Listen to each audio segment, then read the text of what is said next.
The story behind the story is a new debate program that we are starting to get to the truth behind the curtain, behind what is actually seen.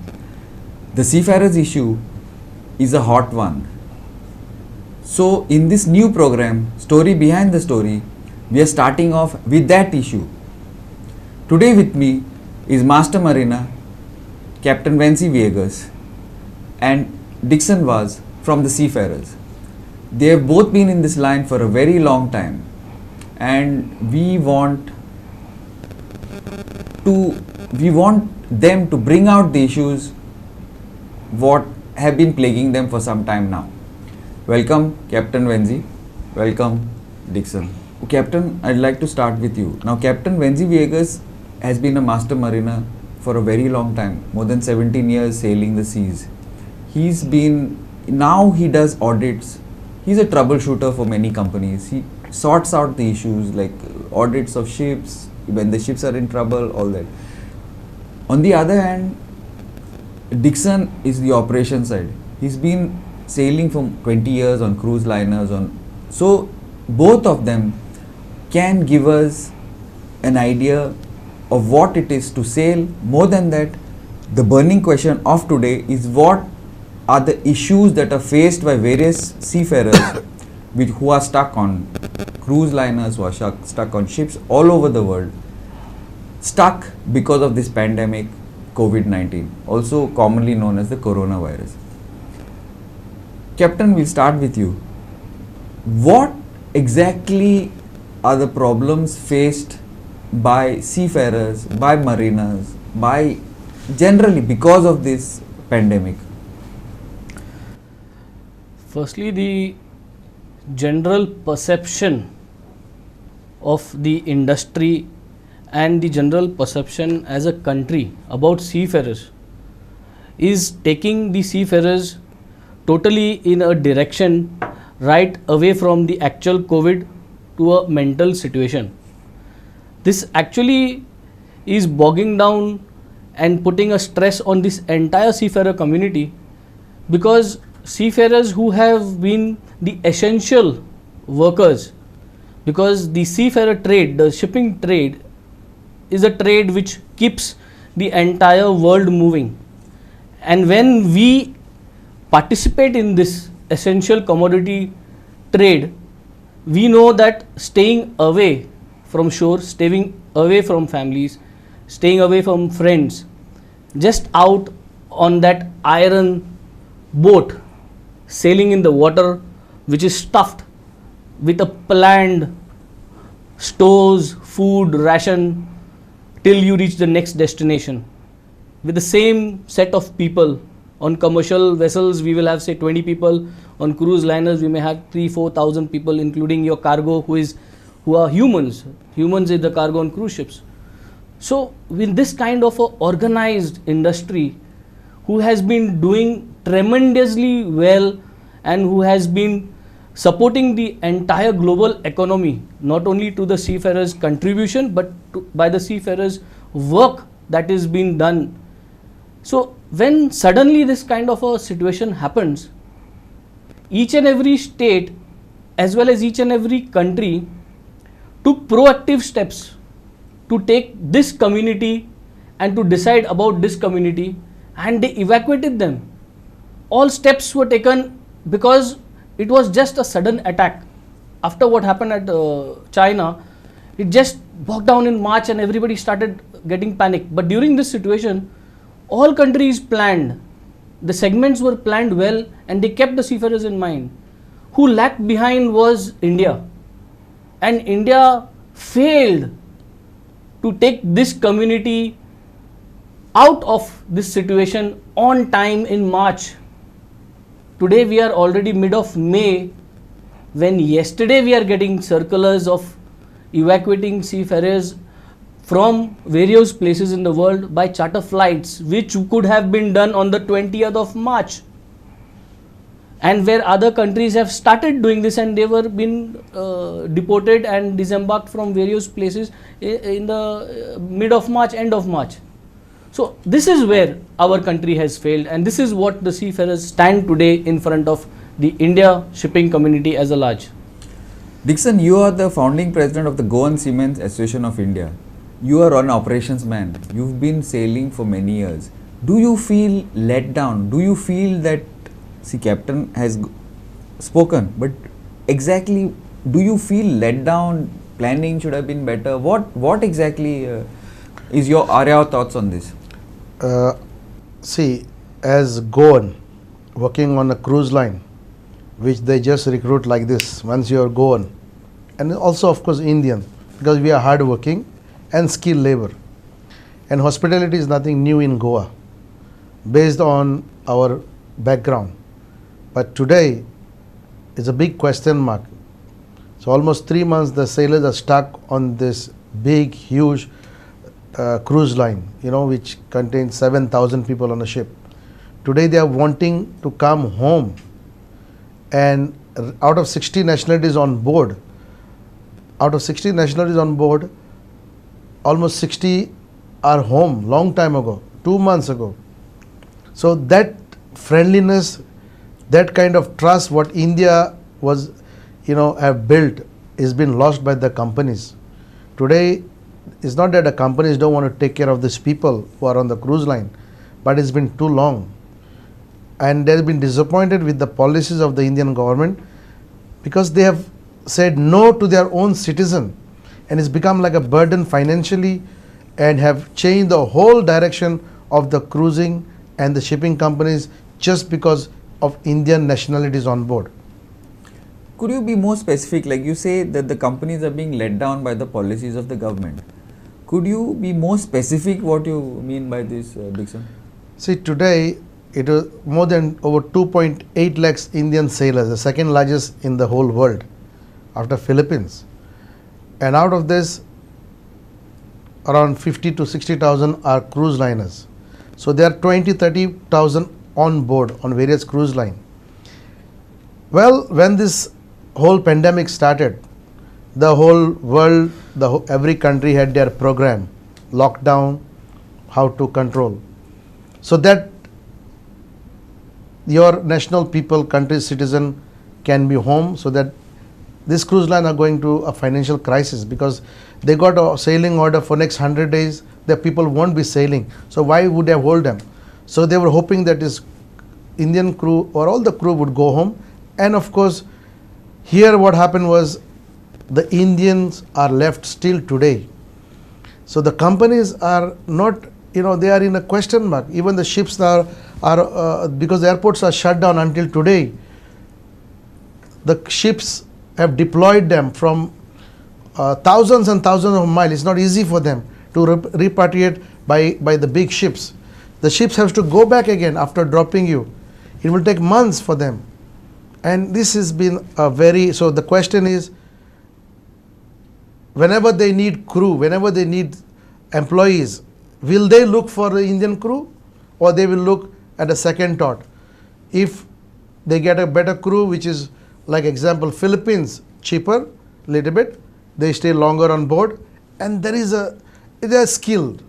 So the question is, because of this unfriendliness and the government policies of completely lockdown, no, we are locked down, nothing is operational, whereas in every Indian port, airport, like in Goa, every day there was evacuation about foreigners.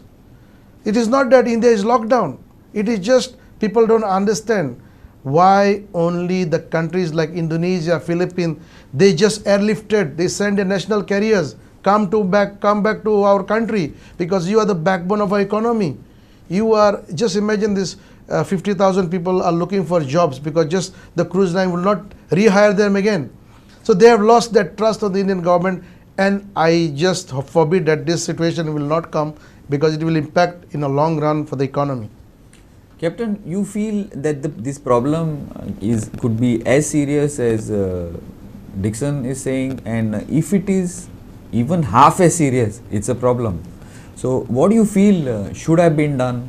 What do you feel can still be done? Because majority of the seafarers are still on either on ships or in various places all over the world. What you feel is the solution? What can be done? And is the problem as serious as Dixon says? Yes, see, we have to consider this point very seriously, because even if there is 1% probability of this happening, job loss, so it's huge. 1% is huge, because we carry almost 43-44% of the entire seafarers in the shipping community. As Indians, we've almost 2 lakh plus in the market. Yes. So even if 1% is a huge loss, but saying that what can be done, that's a very interesting point, because Can or even should, because right now there are a lot of yes, people all over. what should be done is, presently Goa as a state is not honoring point number 7 of the SOP of the DG shipping, and the addendum number 2 which was issued on the 8th of May, in order to clarify specifically point number 7 of the SOP of the DG shipping. And the SOP says that seafarers arriving on a vessel from any foreign port within 14 days that departs from the port of call of a foreign port, then they complete the 14 days ship quarantine On ship itself. on ship itself. I see. Okay. And DG Shipping has given them all documentation in order to be in compliant with the 14-day ship quarantine program. And you have to show us that you have complied this 14-day ship quarantine, and the immigration, who is an independent body by itself, will decide whether you have met the 14-day ship quarantine procedures as per the DG Shipping. But when it comes down to Goa, although the immigration says that 14-day ship quarantine has been done, Goa is treating these Goan boys separately and says we are putting in additional measures. Now the message that is passed on to all the international owners is that Goa is not honoring the SOP of the DG Shipping point number 7 and is putting additional measures. Now what should be done is, Goa should take back this step and try to honor the SOP, because this SOP is specially designed for the time delay. Now yesterday's SOP talks about charter flights coming in, but till that time there are already ships which have been deployed and they are going to come based on your initial SOP. So that means there is a lot of cost investment that has been done to send a ship here, and which is going to arrive presently today, which is in Mumbai. So you should respect that SOP, because this SOP is being honored by the owners, and the owners don't look at internally how Goa is trying to treat them. Yes. They look at Indians and everybody else. Today, for example, the 7 Seas Voyager, as we talk, is berthed this morning at Mumbai, and the boys are going to sign off. Out of almost 140 boys who are there, 71 are Goans. So 70 are going to go home with this document of 14 days ship quarantine. And when I say go home, go to their residence. As per the SOP, you have to take them to the residence. But the Goan boys are going to come back to Goa and they are going to stay in a 14 days paid quarantine. You are scared. You are scared. You are scared that we are carriers.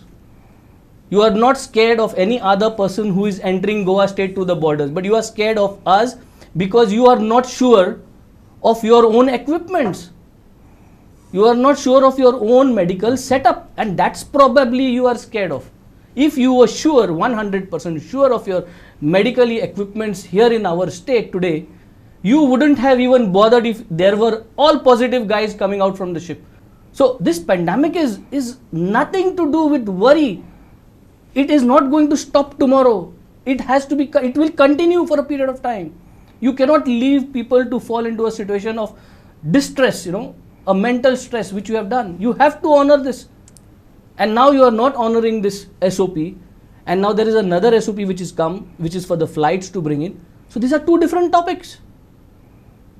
So this is what has to be corrected. Goa government has to strictly say, fine, let us, since the new rules, charter flights are going to come in now, all those vessels who have now already deployed and are going to enter Goa to disembark the seafarers, they must oblige to the SOP, they must honor the SOP and take those boys, check them thoroughly, make sure that you are 100% sure that your equipment, what you are using to check them, your thermal detectors are 100% sure, and then you take them for a home quarantine. Okay, on this point, we will take this further. But on this point, I would want to take a small break.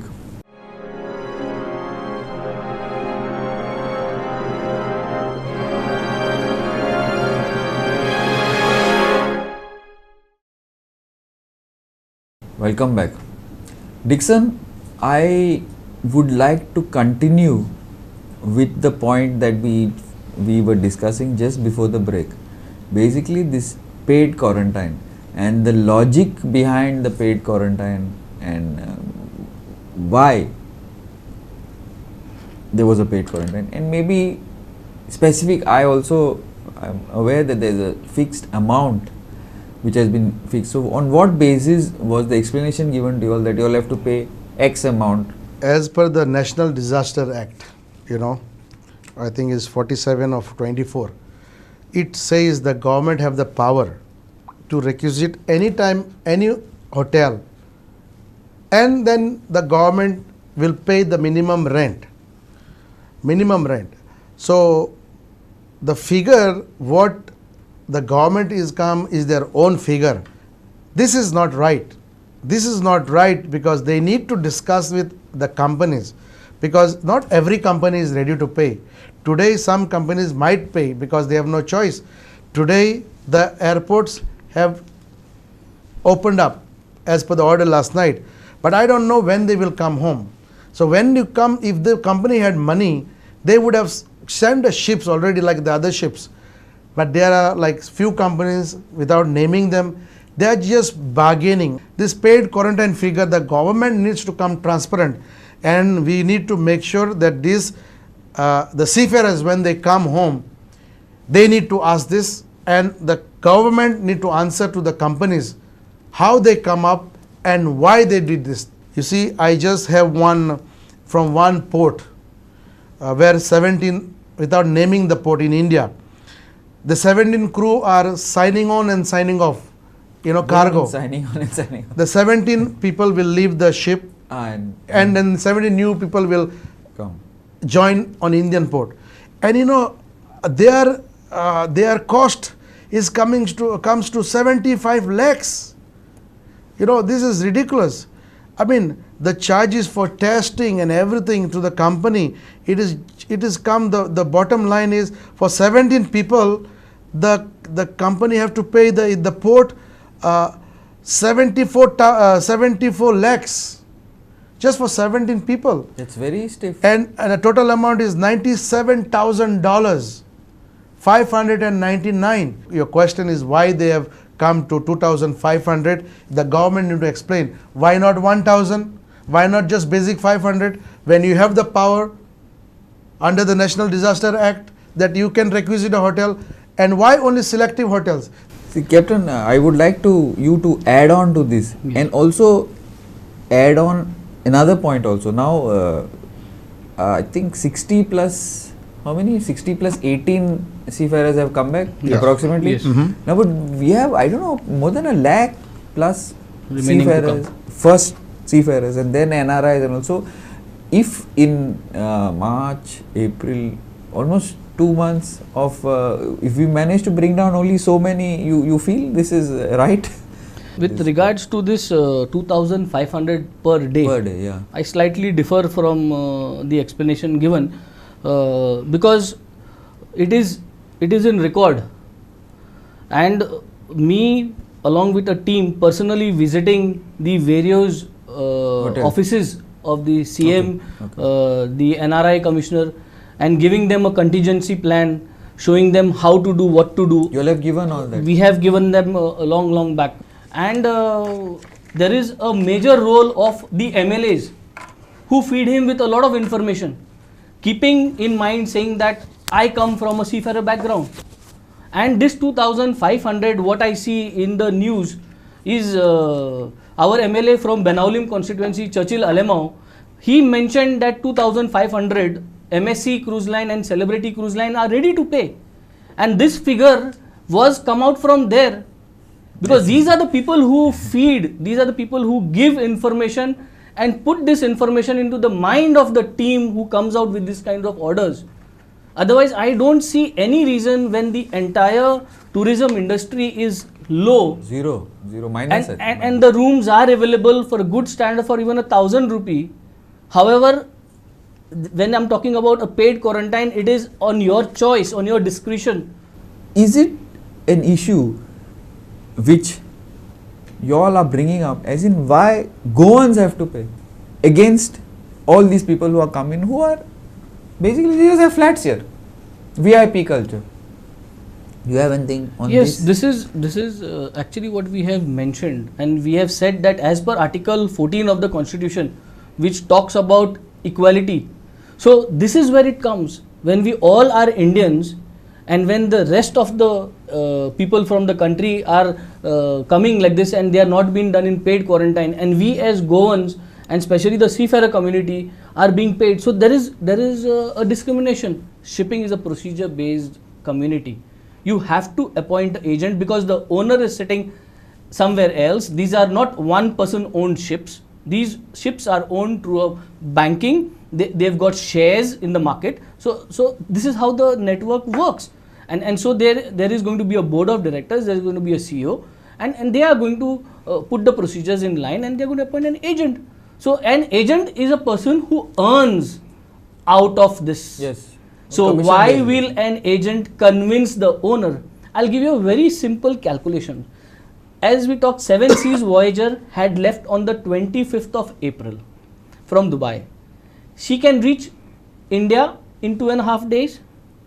If there was no SOP, or if Goa government had clearly conveyed the message to everyone that I am going to charge you 14 days additional quarantine, I don't care, whatever it is.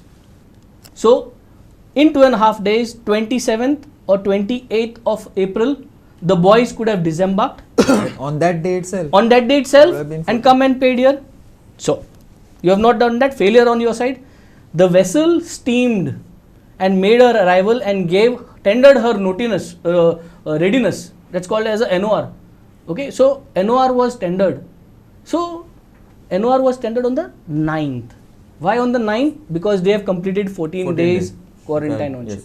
So 14 days cost has been paid for virtualing. There is a virtualing cost. Virtualing Yeah. cost means each crew member has to have his meals and everything. Yeah, of So course. there is a virtualing cost. Even if you keep a minimum virtualing cost of $10 and there are so many crew, you see how they have already spent. So if you had made your procedures clear, because they are following the India government's SOP, Which is not being followed by which Goa. is not Is been the honored point by which you're trying this to is make. not Yeah. been honored by Goa. See, Listen. this is the biggest concern. I have raised this issue the day on the 22nd of April, when this SOP had come for the shipping, for the ships to exchange the crew. I have told the Goa government, please, based on your SOP, the ships are leaving from from Different 1,000 places. miles. It's not easy coming from San Diego, going around Atlantic, going to Tahiti, and then coming Australia, and they are following the SOP. But when they come, you should be ready to welcome them. See, exactly this happening opposite. Anyway, we are almost out of time, so closing statements. Captain, both of you, I want to know approximately how many seafarers are there, and approximately if you have NRIs in the Gulf especially, who need to come down. If you could start and then As we jointly have given up figures close to around 7 to 8,000 seafarers when you talk about Goans, Yeah. and around close to 20,000 of total Indian seafarers and stranded all over the world, but a projection of 7 hubs was given to pick them up. So Miami, one in Brazil, and then one top in Europe could be Southampton or Portugal, which is at the mouth of the Gibraltar, and Singapore, Dubai, and Australia. We are disappointed with the government because in the beginning, when this whole thing happened, we thought like the government would rescue, and we went out of the way when there was a lockdown. Even we risked our life coming out of the house, and we did research. We contacted the people, and we gave the the information to the government. So that never happened. So the whole thing have changed. Now where we are stuck, what was that 2 months ago? It's not the same. There is one ship which company, they have collected everybody now from all around, and they are coming back to India. So the whole thing have changed now. There is nothing like from the day number one, I was telling the embassies has to be proactive. Embassies have failed there. Today we are going back again to the embassies because they are the one will give the Air India the figure, external affairs, and they are the one who will arrange. Now my last thing to the government is, we've been telling them, today the government financial, in yesterday's news also I read that government admitted their financial position is in a very bad state. Goa government? Or Goa India? government, Okay. Goa government. So I would recommend again, which I've been telling them, previous government, they need to invest in NRIs. They need to invest in seafarers. Today, if we were strong like Kerala is welcome the NRIs, because why? See, the Cochin airport is built by NRIs. But it's not only they build the airport, they're getting the revenue back. Right. Today, people are in London, Goans, their hearts, their body is in London, but their minds, they are thinking, they are banking, everything is in Goa. So I would recommend only the government, please, when you have this opportunity, use NRIs, use non-resident Goans, seafarers as investment and help them, so the state economy is also good and we can be one of the best state in India financially, and with, of course, it's a happy state, but we need to make sure that the government takes us very seriously and in a positive way. Thanks, Captain. Thanks, Dixon. It was nice talking to you all. It gave us a perspective from the other side, story behind the story. Hopefully, the government listens to you all and we come to a solution to this vexed problem, because ultimately they are Goans and they are obviously scared, far away in the open sea, far away from families and everything. So hopefully this problem is solved. The faster the better. Thank you.